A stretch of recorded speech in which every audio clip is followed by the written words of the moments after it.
Hey there, how's it going? Welcome to Water Songs Workshop, the place where I work on my character ideas, try out art challenges, and try to make your day a little bit brighter.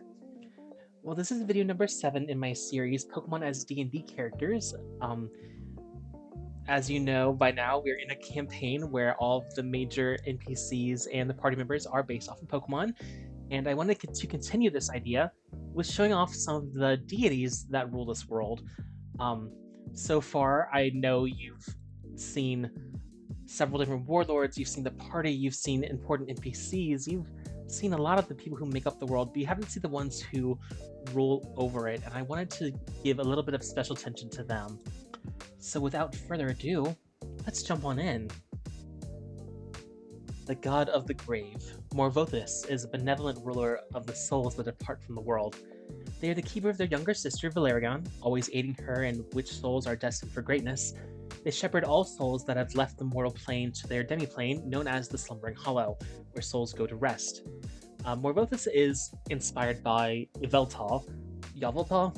I don't know how it's supposed to be pronounced, but I know how I pronounce it.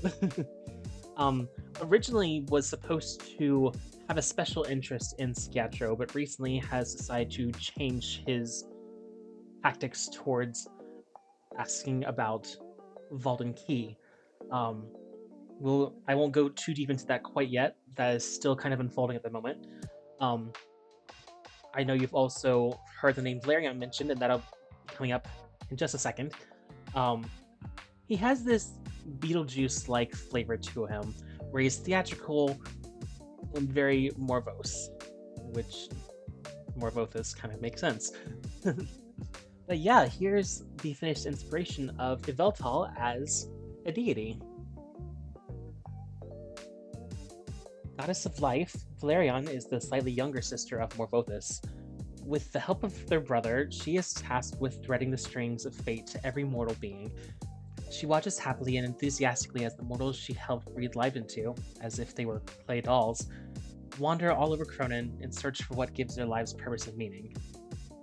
Valerion is actually Mondo's new patron and the deity that he worships.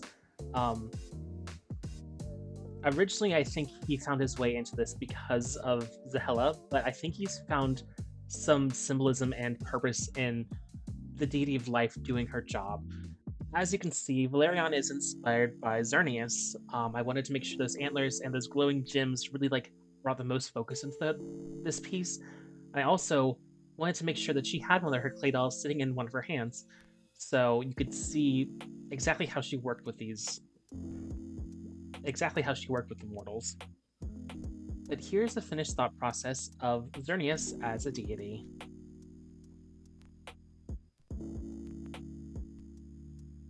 The former god of death. Whoa, what was that? It was stalks the realm known as the Nightmare, where he against his brother Morvothis. That was really weird. Anyways, he is now the patron of the remnants of a group known as the Burning Court. He's also known by the siblings that remember him as the god of undeath, chaos, and madness. One of his main goals is... What is going on? I'm so sorry. Where he will begin his plan of...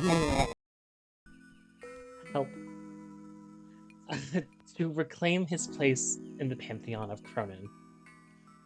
Now, this deity is inspired by Giratina, and if you haven't noticed the amount of glitching that's been happening, there's a lot of things that can't be said and can't be known yet by me or the rest of the players. It's still a big mystery about who this person is. We have had a run-in with them, and we had to run for our lives. So, wish us luck on that part. But yeah, here is the finished design of Giratina as a deity.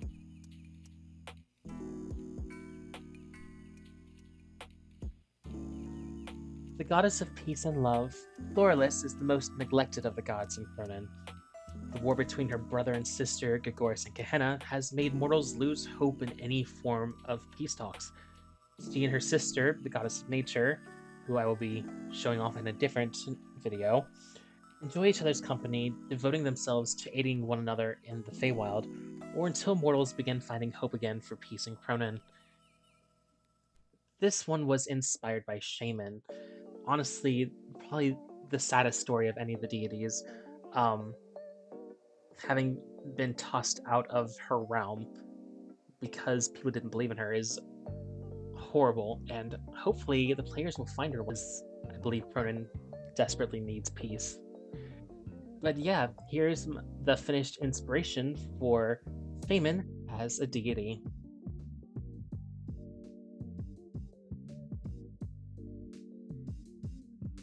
Draconic being that resides in the east of Cronin. Witnessing them is claimed to bring fortune and favor to those who witness their multicolored splendor.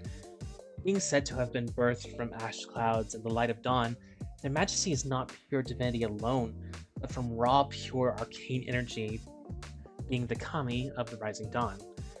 Now, this particular one is not a deity, as you heard. This one is a Kami, which, if I know my Japanese lore correctly, is similar to a deity, but not quite as powerful. It's almost like demigod status, but that is also why they're more bestial and more dragon-like instead of humanoid.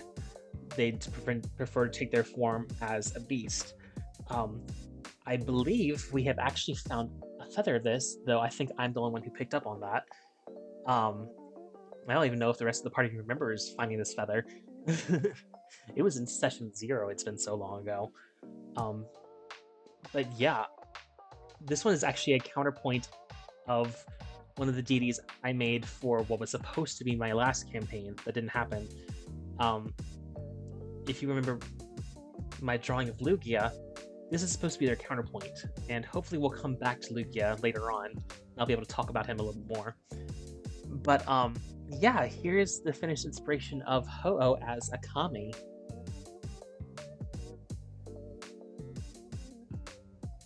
And that's everyone for this video. Thank you all so much for watching. This has been such a fun project for me, and getting to know this world and like the lore behind it and all these deities that reign over it has been so much fun to be playing in. I hope it's just as fun for y'all to hear. Which deity so far is the most intriguing to you? And what do you think is up with that one that was causing so many glitches? I'd love to hear what your thoughts are. Please let me know in the comments below. If you have an idea of like any deities that should be in this world, let me know, because I think some are just going to be part of this first campaign, and then other legendary Pokemon are going to be part of like later campaigns down the road. But it's always lovely to hear your thoughts. Speaking of letting your thoughts be heard, I actually have a Patreon, and some of the tier levels will allow you to vote on upcoming art challenges, like one that's coming up very soon. Be a part of the community. We'll give you special shoutouts at the end of the videos, and at higher tiers we have free monthly commissions. So please feel free to check that out. I would love any support while I'm trying to work full-time, go to college, and make these videos, so I would love for you to join. Speaking of, I have some shoutouts for those at the Sparkle tier. PillageTheVillage, timepixie, and our newest member, Jackie. Thank you so much for all the support. I appreciate every last one of you and love you so much. Yeah, that should wrap everything up. Thank you all so much for watching. I appreciate every single last one of you. Until next time, keep being fantastic, and I'll see you around.